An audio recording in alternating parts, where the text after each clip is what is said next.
nước là ai? Có chủ tịch nước Lào ấy. Ừ.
Cái cây này mà mùa mưa xuống bớn là nhanh cực kỳ luôn. Nhìn thấy mưa như thế mà thấy vườn có mưa đâu? Chưa mưa đấy chứ. Kiểu gì hết chả Ngoài, mưa. ngoài đường mưa ướt mà còn có mưa. Không ngại, cả này chưa ngại.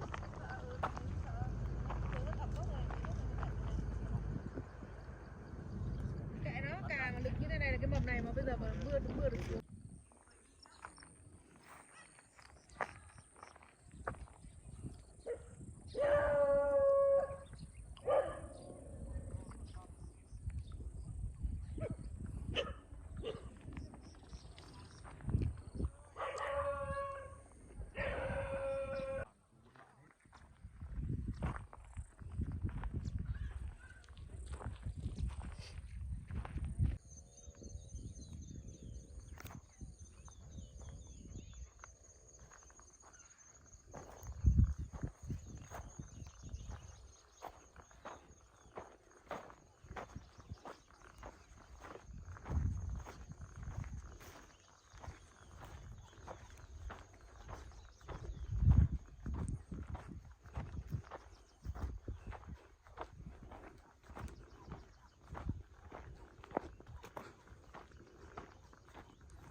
Như vườn này là mới khai thác được 70-80 hecta rồi mà đúng không? Hả? Khai thác chưa được 100 hecta mà. Còn đoạn kia nó dự.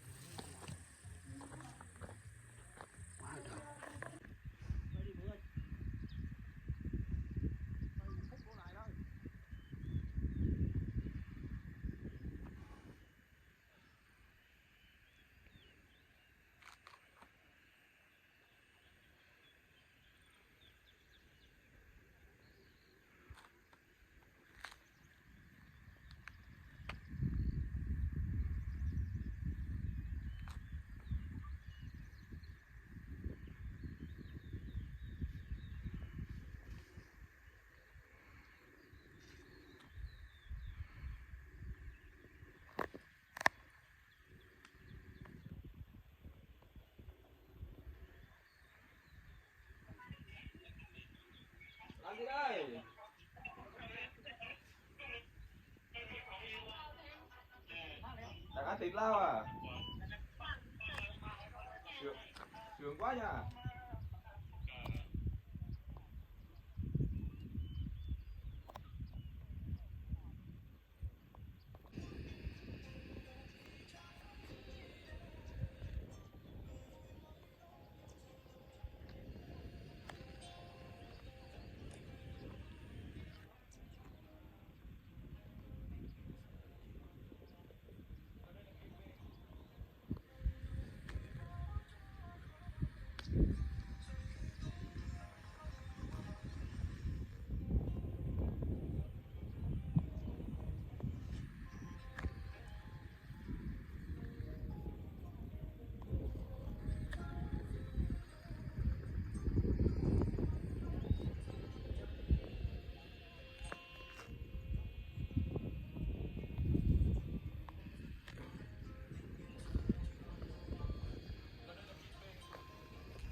Xóa luôn nó.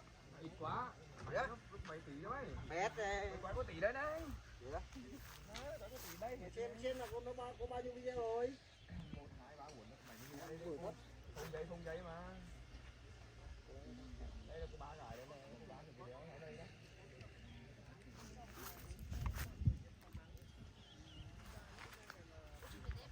Báo tôi làm mà báo không thấy ổn không?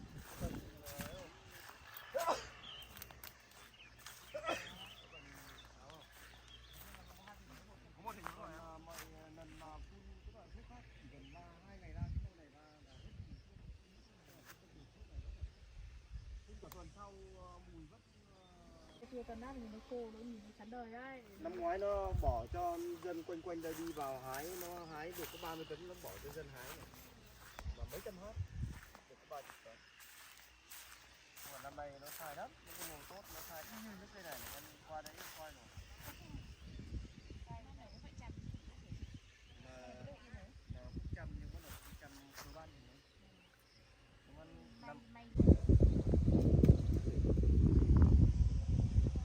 Nói cái tàu bạch cá này tầm cái này nó quanh vòng nó gần như là khắp nguồn luôn, nó chỉ cần nó không cần về cái điểm rong hiểu không? Thì đây đấy nó từ có vài váy đây này, nó từ váy một con đây nó lấy điểm này, cái xe của mình nó quay đây. Đấy. Nhưng mà nó quay cái này không đẹp, mình quay từng hướng như thế này em quay ấy. Bây giờ ví dụ mày muốn quay cái diện tích đâu thì mày quay thôi, còn thì quay khoảng mấy phút thôi, mày quay nhiều phút quá đâu đâu đâu phải chơi vào cái này phát hoặc là không phải được.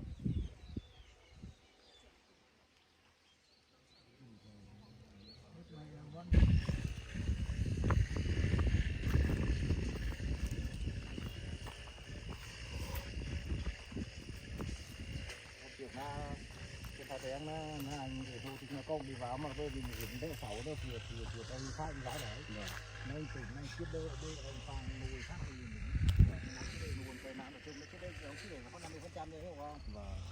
Thì cái anh đang nám. Một triệu anh uống đi ra đi anh khi đâu rồi tỉnh anh cũng nám cũng đủ. Bao nhiêu bao đấy bao nhiêu.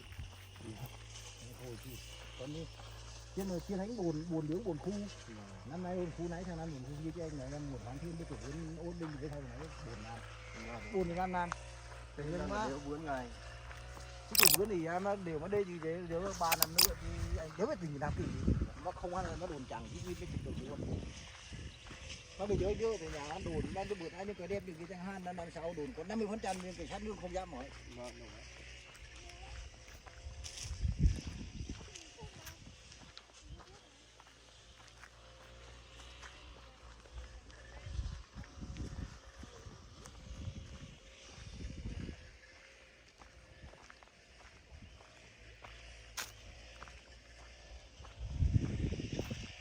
hôm qua nói chuyện trước còn đến nỗi nó không mưa đâu à nay trước về chiều nay trước về Cái mùa đấy là quá là